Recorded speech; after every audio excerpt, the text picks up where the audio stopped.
ओम शांति। आज है 4 दिसंबर, शिव बाबा की साकार मुरली। आज बाबा कहते हैं, मीठे बच्चे, सतगुरु का सहज वशीकरण मंत्र तुम्हें मिला हुआ है कि चुप रहकर मामे कम याद करो। आज बाबा ने हमें चुप रहकर याद करने के लिए कहा है। यही माया को अधीन करने का महामंत्र है। आज बाबा ने तो हमें महामंत्र दे दिया है। प्रश्न, शिव बाबा ही सबसे भोला ग्राहक है, कैसे? उत्तर, बाबा कहते, बच्चे, तुम्हारे पास देह सहित जो भी पुराना कचरा है वह मैं लेता हूँ, सो भी तब जब तुम मरने पर हो। तुम्हारे सफेद कपड़े भी मरने की ही निशानी है। तुम अभी बाप पर बलि चढ़ते हो। बाप फिर 21 जन्मों के लिए तुम्हें माला माल कर देते हैं। भक्ति मार्ग में भी बाप सबकी मनोकामनाएं पूर्ण करते हैं। ज्ञान मार्ग में भी सृष्टि के आदि मध्य अंत का ज्ञान दे त्रिकालदर्शी बनाते हैं। तो कौन सा सम्मान दे दिया है बाबा ने हमें? त्रिकालदर्शी का। अच्छा, गीत है, भोलेनाथ से निराला कोई और नहीं। ओम शांति। बच्चे भोलानाथ के सम्मुख बैठे हुए हैं।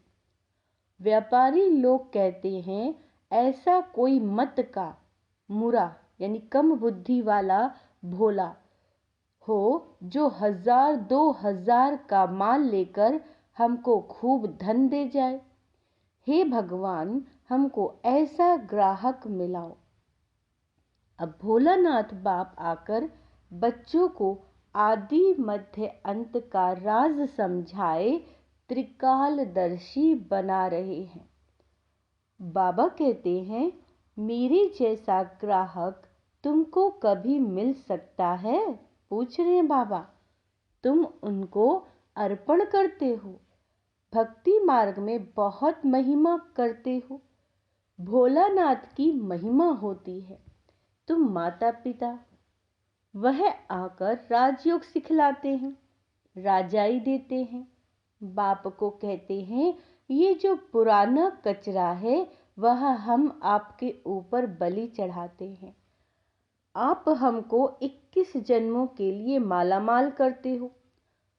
सराफ कहते हैं ना, मट्टा सट्टा करते हैं, कमीशन लेते हैं। यह भी कहते हैं, कचरा जो भी है देह सहित वह सब तुम्हारा लेता हूँ जब तुम मरने पर हो। यहाँ तुम ब्रह्मा कुमारियों के कपड़े भी सफेद हैं, जैसे कि तुम मरे पड़े हो। मरने वाले पर हमेशा सफेद चादर डालते हैं, कोई भी दाग ना हो। इस समय सबको माया का काला दाग लग गया है। इसको ही राहु का ग्रहण कहा जाता है। बाबा कह रहे हैं, चंद्रमा पर भी ग्रहण लगने से काला हो जाता है ना, तो यह माया का ग्रहण भी सारे विश्व को काला कर देता है। इसमें तत्व आदि सब आ जाते हैं। बाप बैठ समझाते हैं, यह तुम्हारा राजयोग है। क्या है ये? राजयोग। राजयोग से स्वर्ग में राजाई प्राप्त करनी है। तुम राजाओं का राजा बनते हो। क्या बनते हैं? राजाओं का राजा बनते हैं। नारायणी नशा रहता है, नर से नारायण बनते हैं। लक्ष्मी नारायण का राज्य होता ही है सतयुग में, तो जरूर मुझे अंत में आना पड़े। इस समय है भक्ति मार्ग का। भक्ति मार्ग में दर दर माथा टेकते हैं, धक्का खाते रहते हैं। भक्तों का रखवाला है भगवान, भक्ति का फल आकर देते हैं। सब भक्त तो हैं, परंतु सबको एक जैसा फल नहीं मिलता। कोई को साक्षात्कार होता है, कोई को पुत्र मिलता है। अल्पकाल के बाबा कहते हैं अल्पकाल के लिए किस्म किस्म की मनोकामनाएं पूरी करता हूँ। दुनिया में यह किसी को पता नहीं कि भगवान आया हुआ है राजयोग सिखलाने। समझते हैं वह द्वापर में आया तब राजयोग सिखाया होगा, फिर वहां नर से नारायण कैसे बनेंगे।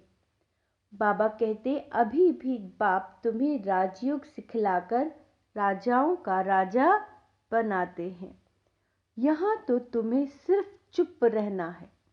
दूसरी बार बाबा कह रहे हैं बच्चे आज सिर्फ तुम्हें चुप रहकर याद करना है, मन मना भव। यही सतगुरु का सहज वशीकरण मंत्र है। इस मंत्र में बहुत आमदनी है। यह माया को अपने अधीन करने का मंत्र है। माया जीत जगत जीत, भक्ति मार्ग वालों का मन जीते जगत जीत। इसके लिए वह हठ योग आदि करते हैं, सो भी जगत जीत बनने के लिए नहीं करते, वह तो मुक्ति के लिए करते हैं। अब बाप आकर कहते हैं, क्या कहते हैं बच्चे, देह सहित सर्व धर्मानी, मैं फलाने धर्म का हूँ, फलाना हूँ। ये सब बातें छोड़ अपने को आत्मा समझ मामेकम याद करो। बस मैं जो मत दे रहा हूँ उस पर चलो, बाकी अब तक जो अनेक मतों पर चलते आए हो उन सब की मत छोड़नी पड़े तो तुम्हारा ज्ञान बिल्कुल नया हो गया। समझते हैं इन्हों की बातें तो नहीं है। तुम बच्चे जब किसी को भी समझाते हो तो पहले उनकी नमज देखनी है। सबके सामने एक जैसी बात नहीं करनी है। तो पहली पॉइंट बाबा ने हमें बताया कि बच्चे आप त्रिकालदर्शी बाबा हमें बनाते हैं। दूसरा बाबा ने बोला चुप रहकर मन ही मन याद करना है। तीसरा बाबा कह रहे हैं कि सब पहले नबज देखनी है, सबके सामने एक जैसी बात नहीं रखनी। मनुष्यों की मतें हैं अनेक और तुम्हारी है एक मत, परंतु नंबरवार। जो अच्छा योग में रहते हैं, धारणा करते हैं, वह जरूर अच्छा समझाएंगे। कम धारणा करने वाले कम समझाएंगे। कोई भी हो उनको एक ही सैंपल बात बताओ, सिंपल। फलग्रस्त व्यवहार में रहते रहो, परंतु कमल फूल समान।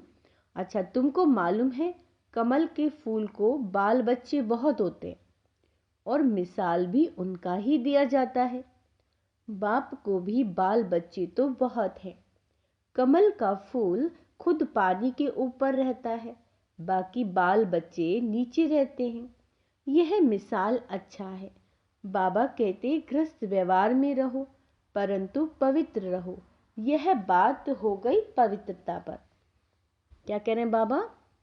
पवित्रता पर। तो दूसरा स्वमान बाबा ने हमें क्या दे दिया है? मैं परम पवित्र आत्मा हूँ, सो भी इस अंतिम जीवन के लिए पवित्र रहे मामी कम याद करो। रचना की पालना भी जरूर करनी है, नहीं तो हठ योग हो जाएगा। दुनिया में पवित्र तो बहुत रहते हैं, बाल ब्रह्मचारी तो भीष्म पितामह मिसाल हो गया। अच्छा, बाल ब्रह्मचारी वह जो स्त्री पुरुष इकट्ठे रह पवित्र रहे। गंधर्व विवाह की चर्चा तो शास्त्रों में भी है, परंतु कोई जानते नहीं। यह तो बाप ही समझाते हैं। अब बाबा कहते हैं बच्चे, अब काम चिता के बदले दोनों ज्ञान चिता का हथियाला बांधो। कैसा अच्छा काम तुम ब्राह्मण करते हो, प्रतिज्ञा करनी है। अब बाबा क्या कह रहे हैं, ध्यान से सुने। प्रतिज्ञा करनी है पवित्र रहने की। एक दो को सावधान करते तुम दोनों स्वर्ग में चले जाएंगे। यहाँ तुम इकट्ठे पवित्र रहकर दिखाते हो, इसीलिए तुम बड़ा उच्च पद ले सकते हो। मिसाल दिया जाएगा ना, ज्ञान चिता पर बैठ स्वर्ग में जाकर उच्च पद पाते हो। इसमें हिम्मत है बड़ी। अगर पक्के हो चलते रहो तो पद बहुत ऊंचा है, फिर सर्विस पर भी मदार है। जो बहुत सर्विस करेंगे, प्रजा बनाएंगे, वह पद भी अच्छा पाएंगे। बाबा मम्मा से भी उच्च चला जाना चाहिए, परंतु जैसे बाबा कहते हैं, वह दोनों क्रिश्चियन अगर आपस में मिल जाएं, है ना, तो विश्व के मालिक बन जाएं। बाबा कहते, ऐसा जोड़ा कोई निकले जो माँ बाप से उच्च जाए, सो है नहीं। जगत अम्बा जगत पिता ही नामी ग्रामी है। इन जैसी सर्विस कर नहीं सकेंगे। यह निमित्त बने हुए हैं, इसीलिए कभी हार्ट फेल नहीं होना चाहिए। अच्छा, मम्मा बाबा जैसा नहीं तो सेकंड नंबर में बन सकते हो। सर्विस पर मदार है। क्या कह रहे हैं बाबा? मम्मा बाबा जैसा बनो, सर्विस पर मदार है, प्रजा और वारिस बनाने हैं। तो ये अपनी बातें हैं। नई दुनिया रचने के लिए जरूर बाप को आना पड़े, वही रचयिता है। वह तो कह देते हैं परमात्मा नाम रूप से न्यारा है, परंतु ऐसा है नहीं। उनका भी कोई दोष नहीं। तकदीर में हो तो समझे। बहुत आते हैं जो समझते भी हैं कि बात तो बिल्कुल ठीक है। कोई कहे आत्मा का नाम रूप नहीं, तब आत्मा नाम रूप। नाम किसका पड़ा? आत्मा। आत्मा नाम तो है ना। तुम सबको बोलो ये राजयोग है। क्या कहना है सबको? कि ये राजयोग है। परम पिता परमात्मा संगम पर आते हैं। राजयोग जरूर संगम पर सिखलाएंगे, तब तो पतित से पावन बनाएंगे। तो यहाँ की बात ही न्यारी है। अब बाप कहते हैं सिर्फ अपने को आत्मा समझो। बाप के पास जाना है, इसमें प्रश्न पूछने की कोई बात ही नहीं। कहते भी हैं कि हमारी आत्मा को ना दुखाओ। यह पाप आत्मा है, पुण्य आत्मा है। आत्मा के लिए कोई कह न सके कि उनका कोई रूप नहीं होता। विवेकानंद जब रामकृष्ण के सामने बैठा तो उनको साक्षात्कार हुआ। देखा कि लाइट आई जो मेरे में प्रवेश हुई। ऐसे कुछ बात बताते हैं। तुम बोलो हमारा है राजयोग। इसमें तो देह और देह सहित सभी मित्र संबंधी आदि को भूलना पड़ता है। हम आत्मा हैं, उनके बच्चे हैं, आपस में ब्रदरहुड है। अगर सभी फादर हो जाते तो फिर फादर ही फादर को प्रार्थना करते। अभी हम राजयोग सीख रहे हैं। यह है राजाओं का राजा बनने का योग। अभी तो राजाई है नहीं, तो समझाना है। हम शांति में रहकर सिर्फ शिव बाबा को याद करते हैं, अपने को शरीर से न्यारा समझते हैं। आत्मा कहती है मैं एक शरीर छोड़ दूसरा लेती हूँ, तो नॉलेज का संस्कार आत्मा में रहता है ना। अच्छा व बुरा संस्कार आत्मा में है। बाबा कहते हैं आत्मा निर्लेप नहीं है, ये समझाना है। आत्मा पुनर्जन्म में आती है, घड़ी घड़ी ऑर्गन्स लेना पड़ता है। आत्मा स्टार है, भ्रकुटी के बीच रहती है। आत्मा का साक्षात्कार हुआ तो उसने समझा इनमें बड़ी ताकत है जो मुझे आत्मा का साक्षात्कार कराया। अब आत्मा सो तो भ्रकुटी के बीच में रहती है। साक्षात्कार किया न किया फर्क क्या रहा? आत्मा खुद कहती है मैं स्टार हूं, मेरे में 84 जन्मों का पाठ भरा है। अगर 84 लाख जन्म हो तो इतने संस्कार हो जो पता नहीं क्या हो जाए। 84 जन्म मान सकते हैं, 84 लाख तो मान न सके। अभी हम पावन बन रहे। बाबा ने हमें नर से नारायण बनने के लिए पवित्र बनाया है। यह बहुत अच्छा नशा चाहिए। तुम्हें कोई से भी डिबेट करने की दरकार नहीं। देह सहित देह के सब धर्म त्याग, अपने को आत्मा अशरीरी समझना है। भल हमने शास्त्र आदि पढ़े हैं, परंतु डिस्कस क्यों करें, जबकि बाप ने कहा मामी कम याद करो, और दूसरा फरमान है गृहस्थ व्यवहार में रहते पवित्र रहो, कमल फूल के समान। योग अग्नि से ही पाप नाश होंगे। भगवान वाच्य, भगवान भी परमात्मा है, उनको भी स्टार कहेंगे। बहुत पॉइंट्स हैं, एक समय नहीं निकल सकती। आसामी देखकर युक्ति से उठाना है। बोलो, हम भी शास्त्र पढ़ते हैं, परंतु बाप का फरमान है कि सभी को भूल मामी कम याद करो। वह है निराकार। आत्मा को तो सब मानेंगे, विवेकानंद वाले भी मानेंगे। आत्मा तो सभी है, आत्मा तो सभी में है, जरूर उनका बाप होगा ना, जिसको परम पिता परमात्मा कहा जाता है। यह सब पॉइंट्स है ना। यह सिमरन करने से सदैव पॉइंट्स मिलती रहेंगी, स्टीमर भरता रहेगा। यह भी जैसे अविनाशी ज्ञान रत्नों का वखर यानी सामग्री भरता है। पॉइंट्स नोट कर रिवाइज करो। यह है रतन, इनको धारण करने और लिखने का शौक चाहिए। अच्छी तरह से सबको समझाना है। आत्मा तो सभी में है, उनका नाम रूप नहीं है। ऐसे तो कह नहीं सकते आत्मा का रूप है तो परमात्मा का क्यों नहीं।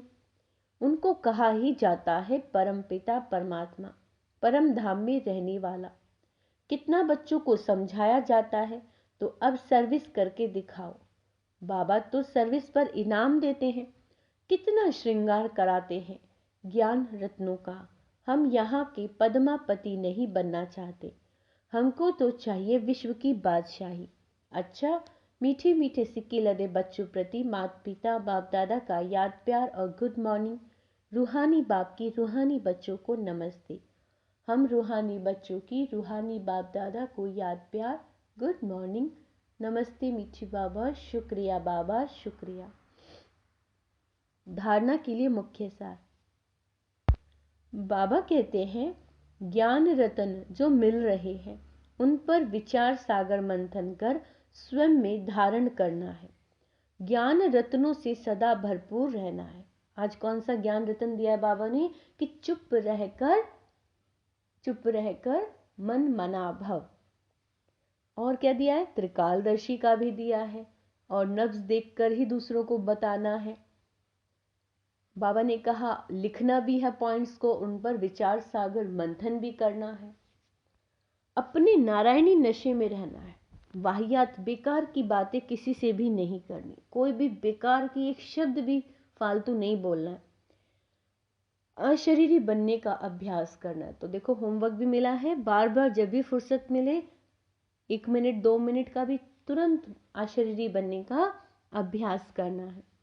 वरदान, दुआ और दवा द्वारा तन मन की बीमारी से मुक्त रहने वाले सदा संतुष्ट आत्मा भव। फिर से सुनो, दुआ और दवा द्वारा तन मन की बीमारी से मुक्त रहने वाले सदा संतुष्ट आत्मा भव। कभी शरीर बीमार भी हो तो शरीर की बीमारी से मन डिस्टर्ब न हो। सदैव खुशी में नाचते रहो तो शरीर भी ठीक हो जाएगा। मन की खुशी से शरीर को चलाओ तो दोनों एक्सरसाइज हो जाएंगी। खुशी है दुआ और एक्सरसाइज है दवाई। तो दुआ और दवा दोनों से तन मन की बीमारी से मुक्त हो जाओगी। खुशी से दर्द भी भूल जाएगा। सदा तन मन से संतुष्ट रहना। तो ज्यादा सोचो नहीं, अधिक सोचने से टाइम वेस्ट होता है और खुशी गायब हो जाती है। स्लोगन है, विस्तार में भी सार को देखने का अभ्यास करो। विस्तार में भी जैसे बड़ी बात है उसमें भी सार को देखने का अभ्यास करो तो स्थिति सदा एक रस रहेगी, यानी उसमें भी पॉजिटिविटी देखने की कोशिश करो। मातेश्वरी जी के मधुर महावाक्य हैं, परमात्मा की सद्गति करने की गत मत परमात्मा ही जानता है। तुम्हारी गत मत तुम ही जानो। अब ये महिमा किसकी यादगार में गाते हैं, क्योंकि परमात्मा की सद्गति करने की जो मत है वो तो परमात्मा ही जानता है, मनुष्य नहीं जान सकता। मनुष्य की सिर्फ ये इच्छा रहती है कि हमको सदा के लिए सुख चाहिए, मगर वो सुख कैसे मिले? जब तक मनुष्य अपने 5 विकारों को भस्म कर कर्म अकर्म नहीं बनाए तब तक वो सुख मिल नहीं सकता, क्योंकि कर्म अकर्म विकर्म की गति बहुत गहन है। जिसको सिवाय परमात्मा के कोई मनुष्य आत्मा उसकी गति को नहीं जान सकता। अब जब तक परमात्मा ने वो गति नहीं सुनाई तब तक मनुष्यों को जीवन मुक्ति प्राप्त नहीं हो सकती। इसीलिए मनुष्य कहते हैं, तेरी गत मत तुम ही जानो। इनकी सद्गति करने की मत वो परमात्मा के पास है। कैसे कर्म को अकर्म बनाया, ये शिक्षा देना परमात्मा का काम है। बाकी मनुष्यों को तो ये ज्ञान नहीं, जिस कारण वो उल्टा कार्य करते रहते हैं। अब मनुष्यों का पहला फर्ज है अपने कर्म को सुधारना, तभी मनुष्य जीवन का पूरा लाभ उठा सकेंगे। अच्छा, ओम शांति।